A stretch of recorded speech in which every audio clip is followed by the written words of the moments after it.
And welcome back to Wake Up America. Well, as this holiday season comes to a close and we prepare for New Year's celebrations, President-elect Donald Trump still has a few gift ideas that are on everyone's mind. He's called for the U.S. to take back control of the Panama Canal, suggested Canada become the 51st state, and even brought up an idea he mentioned during his last term, acquiring Greenland for national security purposes. This time, it looks like he's dead serious. For more on Trump's bold Greenland proposal, let's welcome in former U.S. Ambassador to the Kingdom of Denmark, Ambassador Carla Sands. Good morning, Ambassador.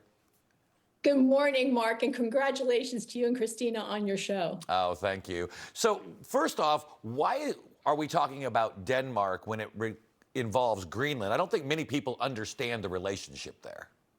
Sure. Well, Denmark is a kingdom, and it has three countries: Denmark, the small country, and then the Faroe Islands, which is a very small chain of islands north of the Scottish Shetland Islands, I would say, or near the Scottish Shetland Islands, north of Scotland. And then it has Greenland, which is 1/3 the size of the continental U.S., and it's actually part of North America. So we often talk about this. This is really a national security issue because Greenland basically stands in the way from Russia's activities in the Arctic, China's growing presence there. And so it's not about just territory, it's about where that territory is located. Well, that's exactly right. And our U.S. military, we actually controlled Greenland during World War II. We built all of their airports, infrastructure, buildings.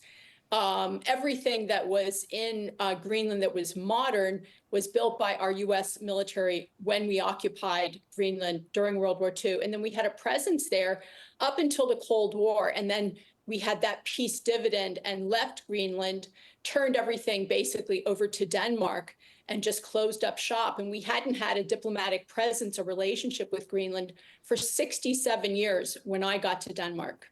So you spent a lot of time in Denmark during your time as ambassador, in Greenland during your time as ambassador to Denmark. You know, what is the one thing that you would say that we have to understand that maybe we don't? I mean, there's a lot of mineral resources, energy, the strategic value, and of course, we already have a close relationship. We do, and it got closer during my tenure because of the support of President Trump and his White House. And we had the U.S. Congress, actually through an act of Congress, put that consulate in Greenland to increase our relationship. But we have a very important base in northern Greenland. It's dark for months at a time there. It's also light for months at a time. So it's very, I would say, tough conditions for our military that go and work there. But I think that the presence of China and Russia in that region, and the fact that we had been ignoring the region for decades, it's very important that we're engaged and that the U.S. presence is felt so that we don't have problems just off our northeast coast in Greenland because of, for instance, Chinese investment and pressure.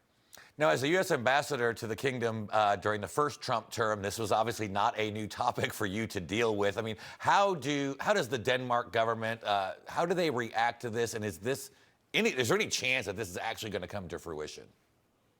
Well, you know, this is a real threat to the Kingdom of Denmark because what makes them a major player is that they have the, I would say, control of Greenland, largely because they control their foreign policy and their defense policy.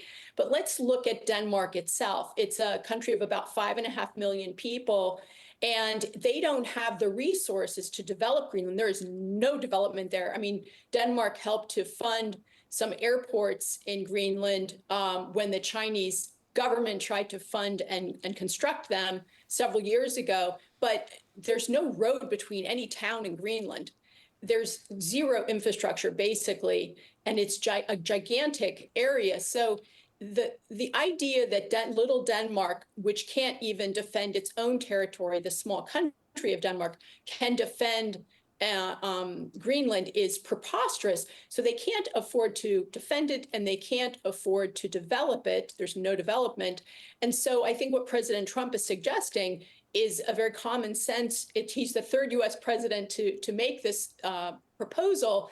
It's a common sense solution to a thorny problem of what do you do with a giant territory that is not defendable and not developable by this small country, Denmark, and it's part of North America. And so just like he's talking to Canada, well, Greenland is just right by US and Canada, and the idea that we would leave it unprotected, that's it for a president like President Trump that says America first, meaning we don't want adversaries controlling this large body with a lot of resources and a lot of critical minerals just off our coast. It's not going to happen.